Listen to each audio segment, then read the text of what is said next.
When I got this script initially, I was expecting giant battle, lightsaber fights, something horrible to happen. And what I got was these two droids sent out to the marketplace to get a fruitcake. Okay, 3PO, look. I'm sending you on a mission. A mission? Oh, my! The cake was designed, it was approved. It was a very simple sort of round layer cake. It had a nice blue icing on it.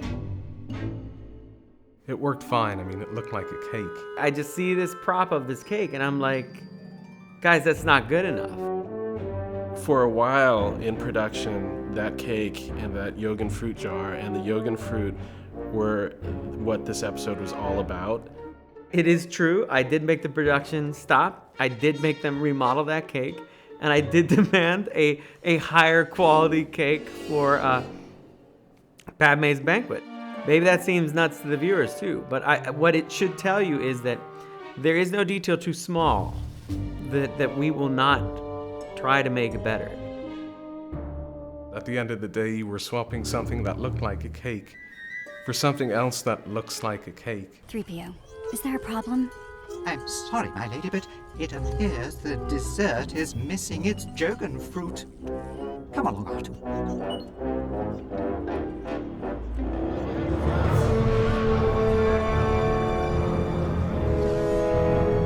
Going back into Coruscant this time around and doing this street market, I thought I want all stalls to have kind of steam coming out. There's just steam everywhere. There's steam coming from buildings for no reason. There's light leaking in from the cracks in the buildings to light up little pools of sunlight as R2 and 3PO are walking through that area. They're all lit. Even though it's during the day, these stalls may be in shadow, and I want them to be lit by like a bare light bulb. Do you by any chance have Jogan fruit? There's everyday life that needs to happen on Coruscant, and we've never really seen that. So it was exciting to visualize that, to bring that to life, to have an opportunity to expand that world a little bit more. How much you got, my friend? Artu, make sure you watch our credits. What you got was a much more street vendor, ruffian kind of area in the upper levels of Coruscant Underworld, where I think the streets felt dirtier. It kind of felt like an outdoor farmer's market. So then immediately I knew that that's our grit. Okay, I can build on that, but now we need this contrast of the droid spa. Hello, and welcome to Droid Spa. Please, come inside. It was very sort of consciously that the front end is like sort of upscale hotel where there's this reception desk. It had to have that sort of air of a relaxing, pleasant place to be. This isn't purely just a workshop. It's got some sense of decor and sort of style, if you like.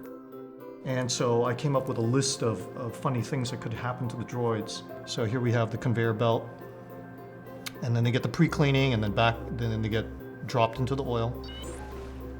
And then we move the droids back up, they get the oil sucked off of them, and they go into the buffing area. It's pretty sweet. It's a fun place. And that was really the idea, was that this was, if you were a droid, this would be pretty much your favorite place to go ever. It doesn't get more soothing than that, does it?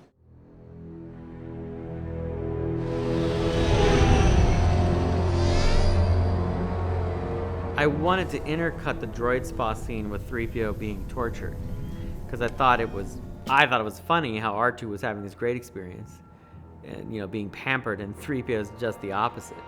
Why are you putting that there? To find out what's inside. Also in that sequence with 3PO being tortured is we have this droid, 8D8 he was called in Return of the Jedi. He's the droid that kind of works the torture devices down when 3PO and R2 are in the bowels of Jabba's palace, and we put that droid in this scene torturing 3PO, and Corey Burton played the voice, and I told him to play it as kind of a robotic, dispassionate Hank Hill. According to the analyzer, he is not lying. His head's totally empty of any information useful to us. And this was one of the first episodes where I wanted to stray away from how we were doing electricity before. for shocking. I really wanted to start to get a little bit more stylized with it. The effects team came up with a really good way to use a toon shader to just get this kind of wiggly, staticky line around the characters and make it look painful. I thought it'd be really great that after you shock him, you see a little bit of smoke coming out from his little neck area, which worked really well. Just as we had to make the scenes with R2 incredibly fun and light, the scenes with 3PO had to be really, really dark and horrible, and they had to make me uncomfortable, and they did. This is a nightmare!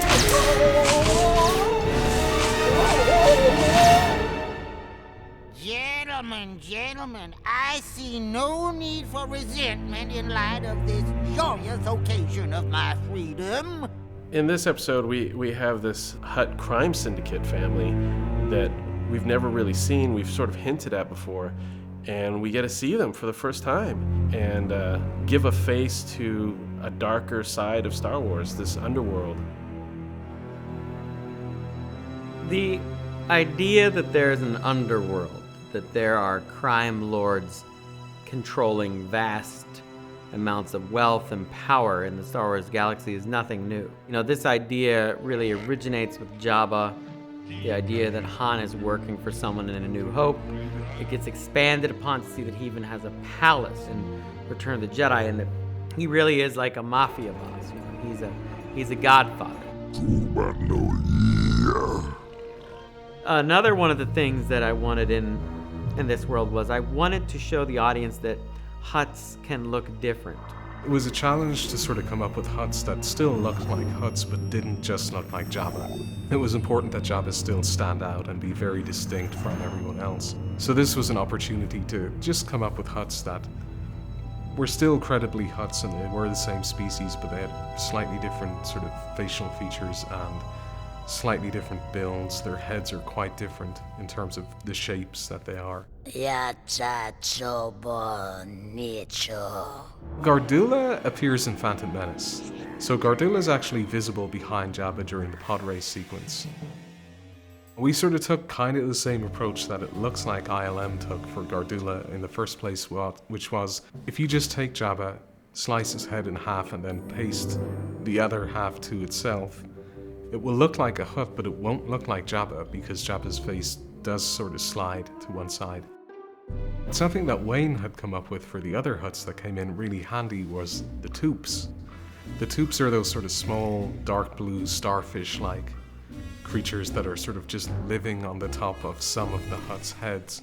Because the toops had worked so well on the other Hutts, we decided to sort of give Mama the Hutt this sort of big, bizarre top knot, which is, if you look closely, made up of nothing but a pile of toops.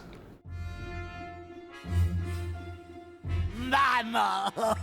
Should have figured after all these years of never calling, you'd show up at dinner time.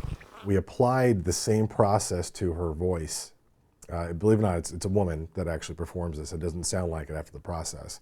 The same process that we applied to Jabba's voice, but we kind of cranked it up a few notches. Should have figured after all these years of never calling, you'd show up at dinner time.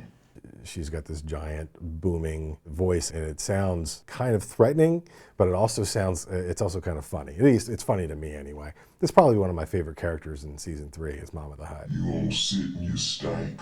You gonna pass the slime pods. When Hunt for Zero was first presented to me, the first challenge that I saw was the environment. George had some very specific ideas about Nal Hutta.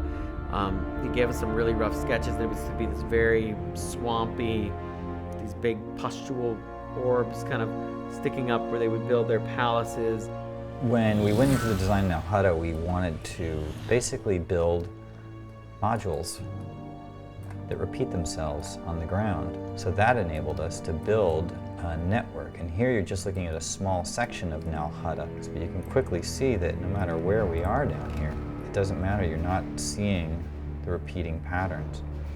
And when you drop in a map painting in the background that looks a lot like all of this, it just continues on forever. And all of this is just the same pieces, same 3 or 4 pieces of geometry repeated over and over again.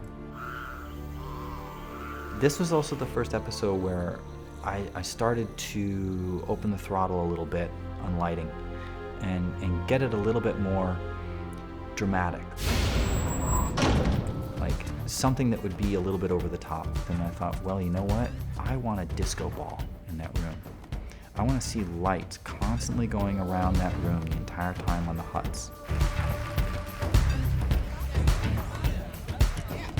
That, I feel, completely changed the mood of that room. When we got to the introduction of Cy Snoodles, you know, was in the script, she was singing this song, and we queued up Temple of Doom. I said, this is what Cy Snoodles has to be doing.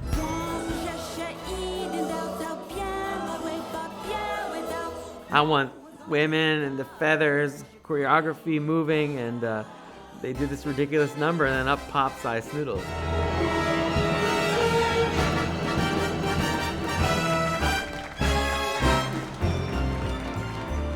It's an odd couple between Cy Snoodles and Zero the Hutt, because Zero the Hutt is this huge slug, and Cy Snoodles is this little like dumpling with chopstick legs, you know? Cy is one of those characters that first appeared as purely a puppet for the original release of Return of the Jedi, and then she got a sort of CG makeover for the re-releases in the 90s. Cy has extremely skinny limbs, very, very thin, and layers of strips of sort of leather cloth hanging off her belt, and she's a lot of sort of small, fine detail. She's pretty much a 20s flapper in the body of some sort of frog, giraffe thing. She got this long, protruding lips from her head, which, you know, it looks really funny, so let's play with that a little bit. I thought you were coming back for me. I waited so long. I thought you didn't love me anymore.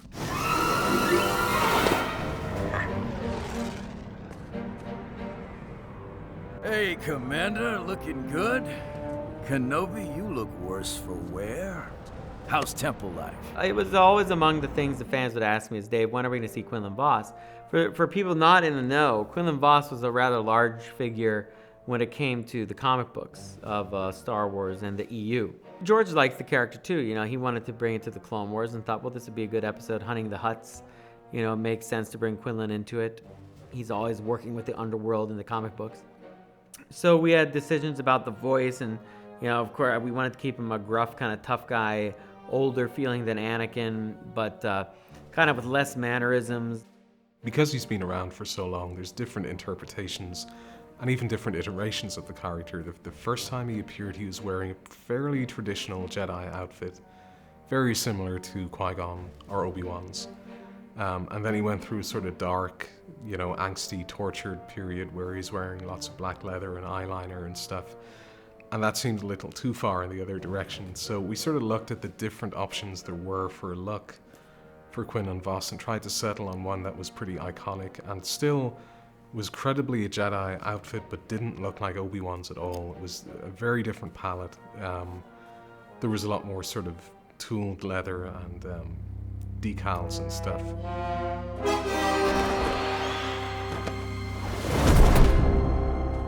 To make an action scene exciting, it has to forward the story, of course. It can't be just random, you know, like violence.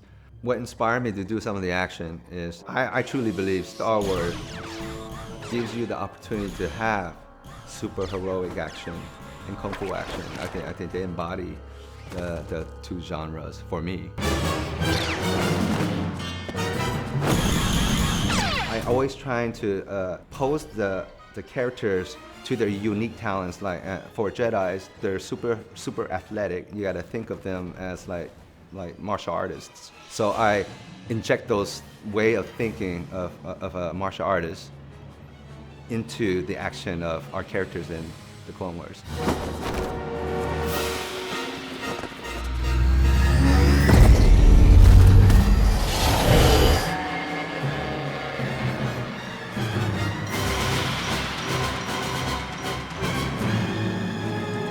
I never did enjoy hanging out with you.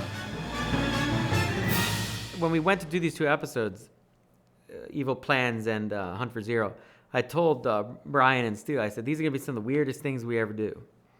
I mean, you'll see what I mean when we get into it. But we were doing a spa for droids. We're doing Cy Snoodles, romancing Zero the Hutt. I mean, weird stuff. Not the kind of thing that a weekly action TV series is going to give you very often. So, you know, it was different.